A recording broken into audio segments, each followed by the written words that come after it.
What would happen if the person you just insulted turned out to be your boss?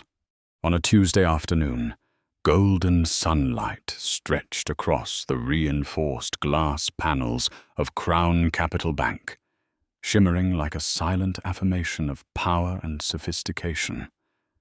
In this atmosphere of quiet formality, Ethan Ward walked in, holding tightly onto an old leather bag with worn edges, a bag that had accompanied him through countless successful deals, but to everyone else made him look like an ordinary customer, perhaps even someone who didn't belong there. His faded white T-shirt, simple dark jeans, and well-worn sneakers drew curious, doubtful glances from those present in the lobby. Ethan remained composed, offering a polite smile to a security guard near the entrance, receiving only a curt nod in return. On the mezzanine level, behind the transparent glass walls of the management office, Clara Benson observed with the sharp eyes of someone who believed she could read people better than anyone. The 38-year-old woman, with her brown hair neatly tied back and a gaze as sharp as a blade, narrowed her eyes slightly at Ethan's modest appearance. She leaned forward, pulling the curtain by the window just enough to study him carefully, from his worn leather bag to the patient way he stood in line at the teller counter. In her mind, a quick conclusion formed. A big transaction dressed like that? Unacceptable. Clara picked up her desk phone, her voice low but carrying authority. Laura, pay close attention to the man at counter number 3. I don't like surprises like this. Laura, the young teller, flinched slightly at the instruction, her usually gentle eyes clouded with unease. When Ethan stepped forward, his voice was calm and warm, polite yet confident.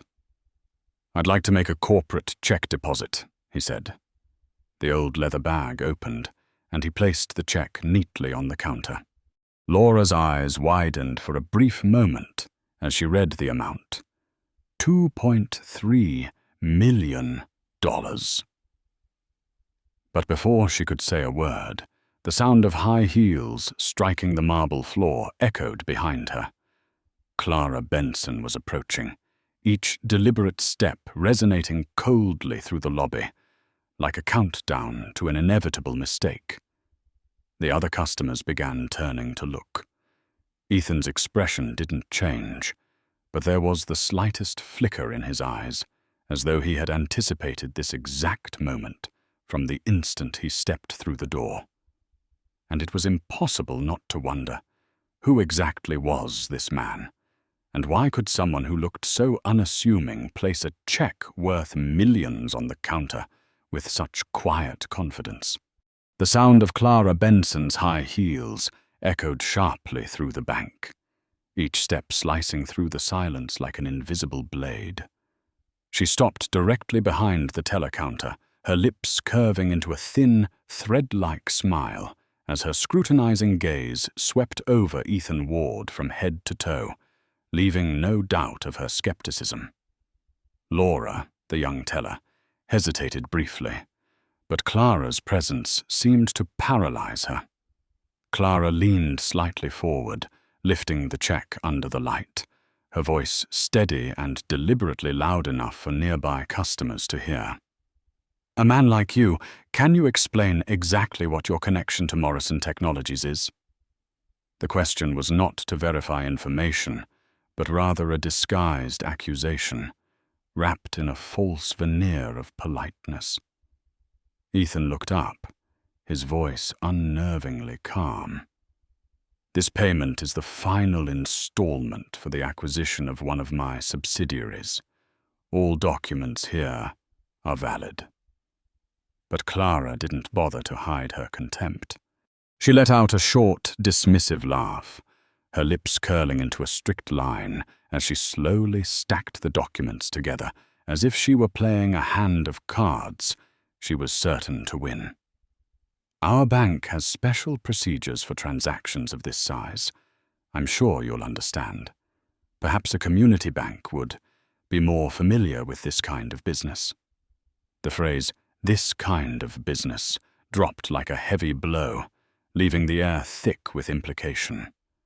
An elderly man in a suit sitting nearby nodded in agreement, whispering to the person next to him, "There's so much fraud these days."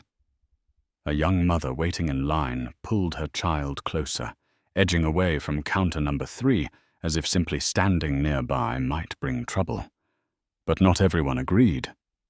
Laura lowered her head, her hands trembling as she continued typing, occasionally glancing at Ethan with visible sympathy. Security Officer Victor Hale, standing near the door, tightened his grip on his belt, his eyes flicking briefly toward Clara before quickly turning away, clearly uncomfortable. Ethan remained composed, his breathing steady, as though the insults couldn't touch him.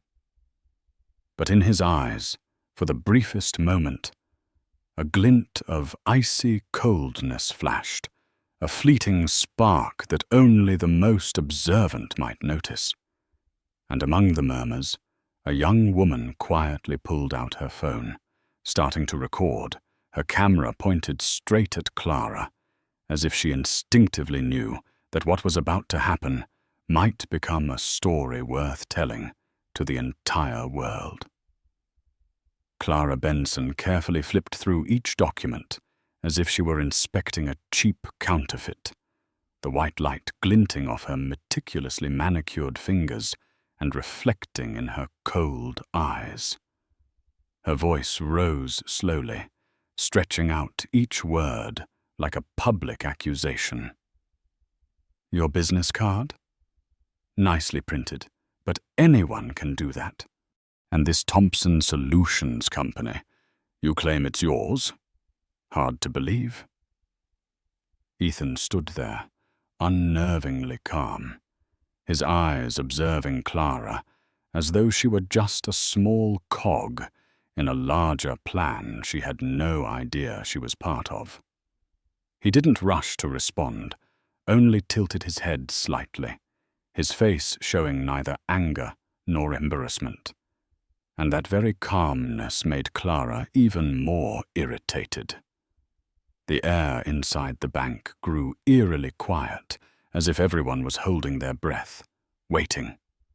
Clara's high heels clicked sharply against the marble floor as she moved, circling the counter like a predator savoring control over its prey. An elderly customer nodded approvingly, mumbling loudly enough for a few people to hear. "She's right to check carefully. These days, anyone can fake things." A young mother tightened her grip on her son's hand, pulling him closer to her lap. Behind the counter, Laura kept her head lowered, her hands beginning to tremble as she typed, her eyes darting toward Ethan now and then, as if silently urging him to say something to defend himself. But Ethan didn't. Instead, he slowly retrieved the documents from Clara's hands, his movements precise and deliberate, like someone accustomed to being underestimated. He neatly placed them back into his worn leather bag, then looked directly into Clara's eyes. His voice dropped, each word falling into the air like a cold prophecy. "Miss Benson, you will remember every word you said today, and you will remember it for the rest of your life." Clara hesitated for a brief moment, but quickly regained her usual confidence, her lips curling into a mocking smile. "Is that a threat?" she asked. Ethan didn't answer. He simply looked at her with an unreadable expression, and in that instant, it no longer felt like Clara was the one in control. That silence, heavy with authority, sent a chill down the spines of a few onlookers, though none of them could explain why.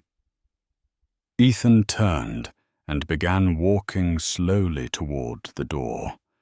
But as he passed the reflective glass, his gaze flicked to Clara's proud figure standing there. For the briefest moment, He allowed himself a subtle smile, a knowing smile of someone who understood that the real game had just begun, and he was the one who set the rules. Outside, the afternoon sun slanted across the glass buildings, casting shimmering reflections onto the grey sedan where Ethan Ward sat. He didn't leave. Instead, he placed his worn leather bag on the passenger seat and stared quietly into the rearview mirror, his gaze fixed on the bank building behind him. Inside, Clara was still at the counter, smiling and chatting with another customer, fully convinced she had just protected the bank from a major risk. Ethan took a deep breath, pulled out his phone, and spoke in a low, steady voice as the first call connected. "Patrick, I want all security camera footage from this branch within the next hour. Send the legal request immediately." Without waiting for a response, he ended the call and dialed a second number. "Linda, review Clara Benson's personnel file and the branch management records. I want every report of past complaints, both internal and from customers." He paused for a brief moment, his tone dropping, sharp and commanding. "Prepare the disciplinary report. It has to be ready tonight." The phone rang again as he made a third call. "James, prepare a press release. I want the major newspapers to have this by tonight. Just right. Crown Capital launches investigation into discrimination at its central branch." His voice was calm, not raised, but every word carried a cutting edge, a weight of authority that was impossible to question. Through the rearview mirror, Ethan saw Victor Hale, the bank's security guard, stepping outside for a smoke, his expression troubled as if he were questioning his own actions. Ethan's eyes lingered on the reflection, cold and calculating, yet there was a hint of quiet composure behind them. He didn't start the car right away. Instead, he reached back to grab a slim file from the seat behind him, his eyes glancing briefly at the simple yet precise watch on his wrist, its ticking exact to the second. A slow smile curved across his lips, no longer the polite smile he wore when he entered the bank, but something colder, deliberate, and calculating. His voice dropped to a near whisper, firm and certain. "She has less than 30 minutes left to enjoy that chair." The atmosphere inside the Crown Capital Bank lobby maintained its usual rhythm, yet curious glances occasionally drifted toward counter number 3, where a few people were still whispering about the man in the plain white shirt who had just left. Clara Benson, her confidence radiating arrogance, returned to her glass-walled office, settling into the sleek black leather chair, hastily signing a few documents with the belief she had just done the right thing, protecting the bank from a suspicious transaction. Suddenly, the steady sound of footsteps echoed from the main entrance, each step striking against the marble floor like a warning drumbeat of change. All eyes turned at once as 3 black SUVs pulled up outside. Several sharply dressed men in tailored suits entered in a precise formation, their movements as coordinated as a trained security team, their cold eyes sweeping across the lobby. A second later, Ethan Ward appeared. He was no longer the man in the faded T-shirt. He was transformed, wearing a perfectly tailored navy suit, a silver-gray tie, every detail radiating the aura of someone at the peak of power.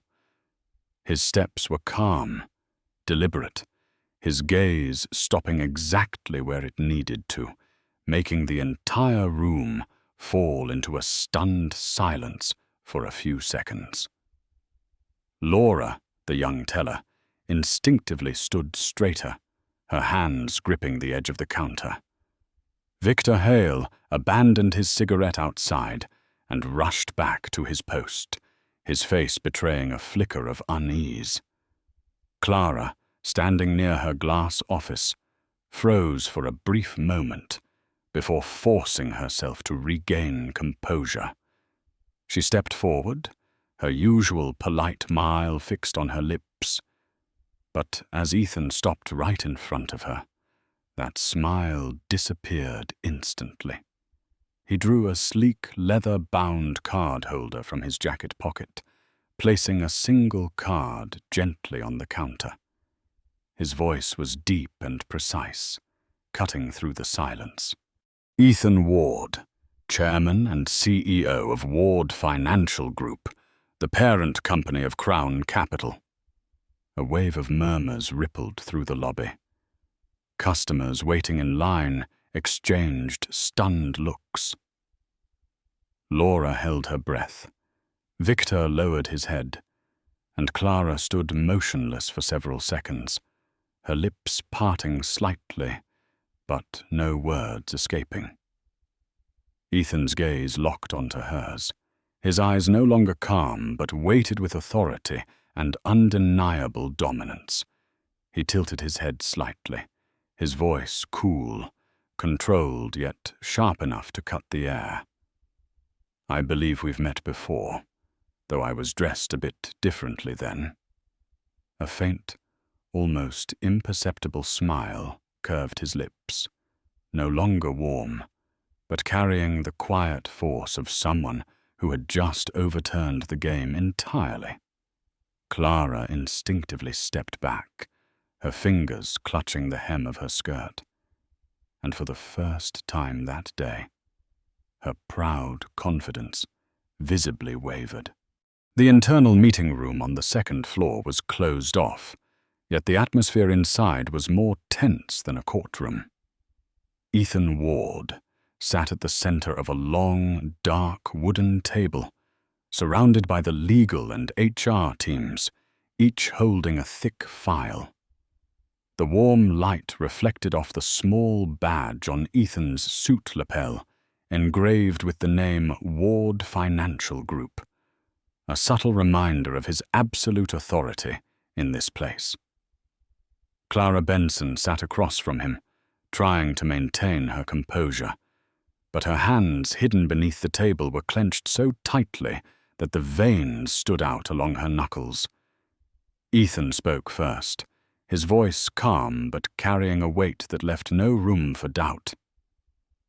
"Miss Benson, can you explain why a customer with a $1.8 million deposit was processed immediately, while I, with a check for $2.3 million, was humiliated in front of every other client?"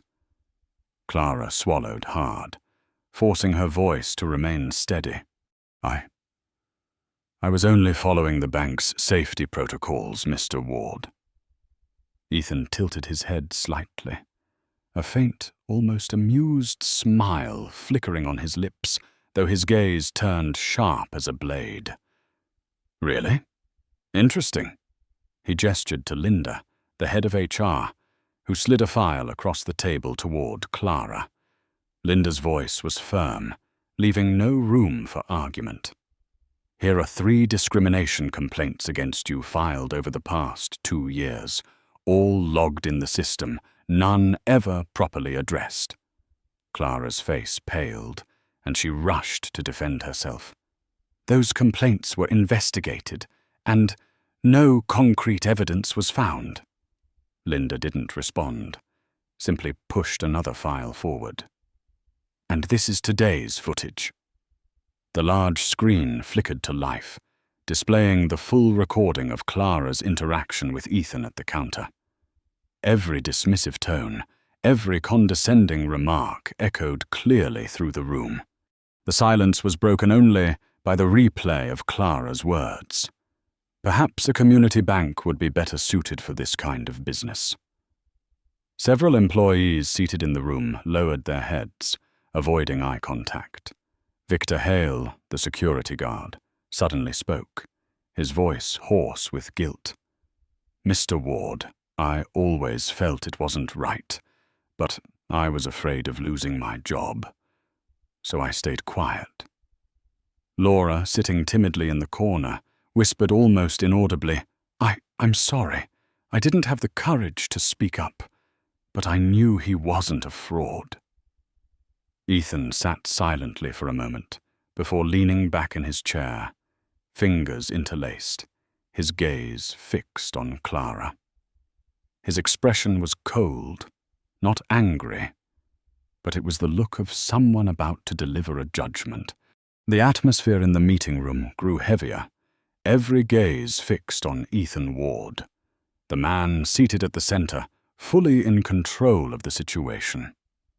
He rose slowly, placing one hand on the edge of the table, his eyes sweeping across the bowed heads before stopping on Clara Benson. His voice was calm, yet so cold that a few people sitting nearby shivered.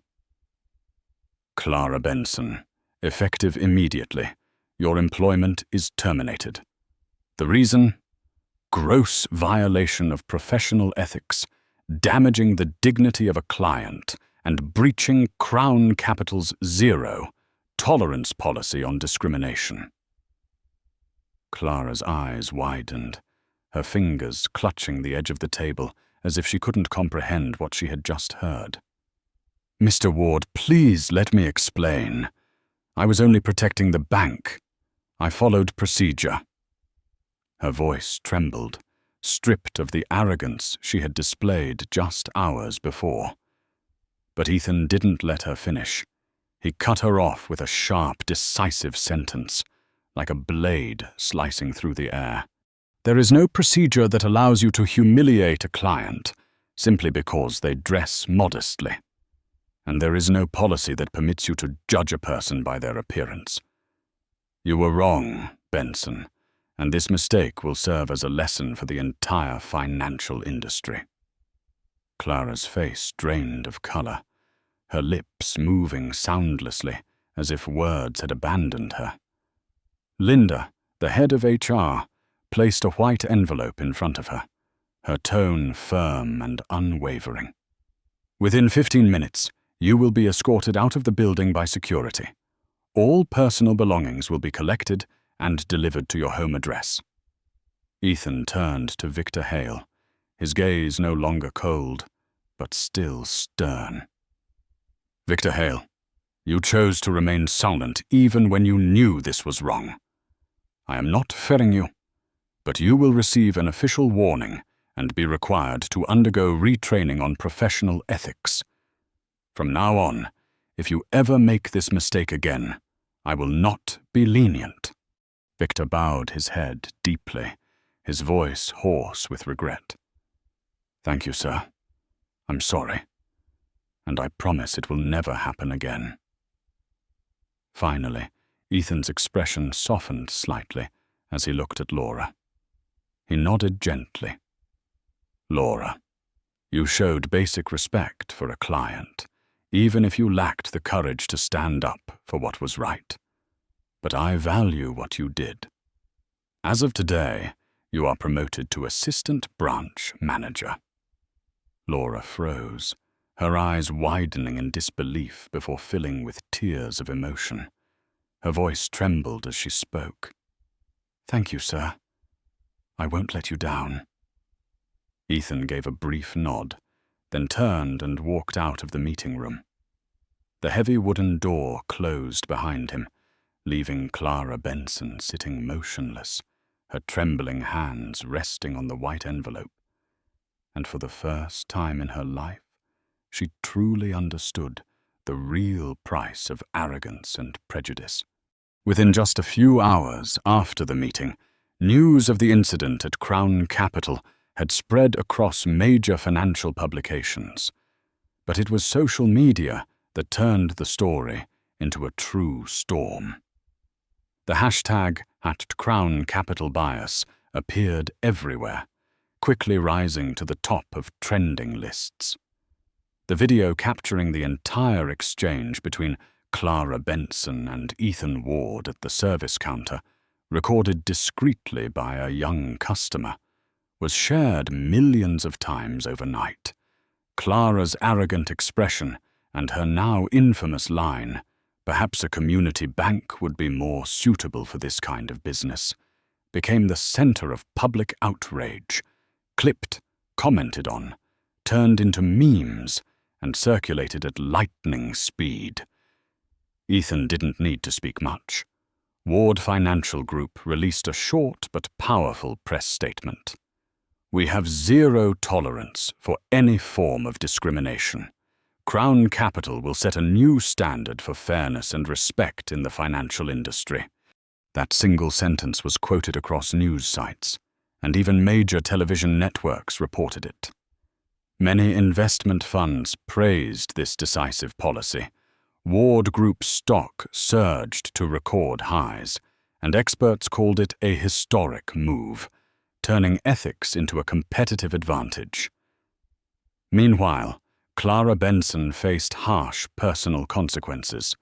Within a single night, her name flooded the internet, buried under waves of angry comments. A photo of her leaving the bank, head bowed and a white envelope clutched in her hand, went viral as the symbol of the downfall of prejudice. Her already strained marriage collapsed when her husband filed for divorce after multiple arguments, and her daughter was mocked at school with jeers like, "Your mum is the most famous racist of the week." Clara spiraled into crisis as multiple banks rejected her job applications the moment they saw her name. In contrast, Victor Hale and Laura were mentioned with sympathy and admiration. Laura was interviewed on several television programs as an example of positive change when someone dares to stand on the right side. Victor, though criticized for his silence, was praised for admitting his mistake and committing to improve. Ethan, standing at the top floor of the main headquarters, looked out through the large glass window toward the Crown Capital branch, the very place that sparked this storm. His voice was low but firm as he spoke quietly. "We didn't just save a bank. We are changing the way the entire financial industry treats people." He knew the story would not end here. And indeed, just weeks later, other banks began implementing similar policies, using Crown Capital as a model. As for the customers who had witnessed everything that day, they would never forget the image of the man in a simple t-shirt, silently enduring humiliation before returning as a powerful CEO to change everything. It served as a reminder to everyone. Never judge a person by their appearance, because you never know who they truly are, and they might just change your life with a single decision. In business, ethics are not just a choice.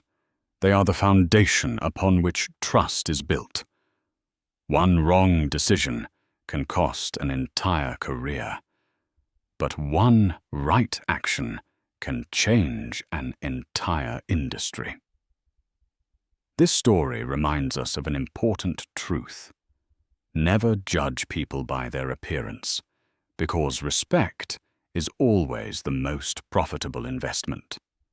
If you agree that fairness is the true measure of class, hit like to support these values, subscribe so you won't miss other thought-provoking stories, and comment right below the video with the 3 words, "Respect comes first," because that is what makes the greatest difference.